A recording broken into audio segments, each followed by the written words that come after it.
गौतम बुद्ध ने एक बात कही है, क्रोध को पाले रखना गर्म कोयले को किसी और पर फेंकने की नीयत से पकड़े रहने के समान है। इससे आप ही जलते हैं। बहुत समय पहले की बात है। आदि शंकराचार्य और मंडन मिश्र के बीच 16 दिन तक लगातार शास्त्रार्थ चला। शास्त्रार्थ में निर्णायक थी मंडन मिश्र की धर्मपत्नी देवी भारती। हार जीत का निर्णय होना बाकी था। इसी बीच देवी भारती को किसी आवश्यक कार्य से कुछ समय के लिए बाहर जाना पड़ा, लेकिन जाने से पहले देवी भारती ने दोनों विद्वानों के गले में एक एक फूल माला डालते हुए कहा, ये दोनों मालाएं मेरी अनुपस्थिति में आपके हार और जीत का फैसला करेगी। यह कहकर देवी भारती वहां से चले गई। शास्त्रार्थ की प्रक्रिया आगे चलती रही। कुछ देर के बाद देवी भारती अपना कार्य पूरा करके लौट आई। उन्होंने अपनी निर्णायक नजरों से शंकराचार्य और मंडन मिश्र को बारी बारी से देखा और अपना निर्णय सुना दिया। उनके फैसले के अनुसार आदि शंकराचार्य विजयी घोषित किए गए और उनके पति मंडन मिश्र की पराजय हुई थी। सभी दर्शक हैरान हो गए कि बिना किसी आधार के इस विदुषी ने अपने पति को ही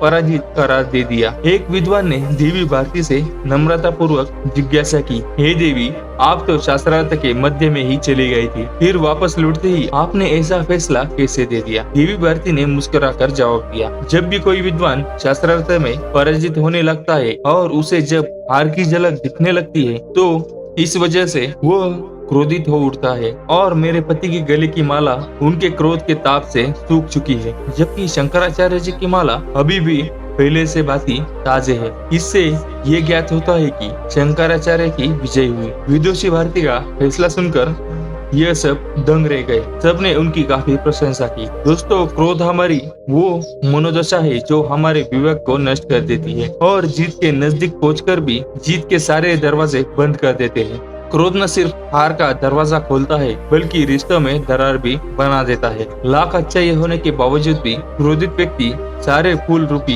गुण उसके क्रोध की गर्मी से मुरझा जाते हैं। क्रोध पर विजय पाना आसान तो बिल्कुल नहीं है, लेकिन उसे कम आसानी से किया जा सकता है। इसलिए अपने क्रोध के मूल कारण को समझें और उसे सुधारने का प्रयत्न करें। आप पाएंगे कि स्वतः आपका क्रोध कम होता चला जाएगा। धन्यवाद।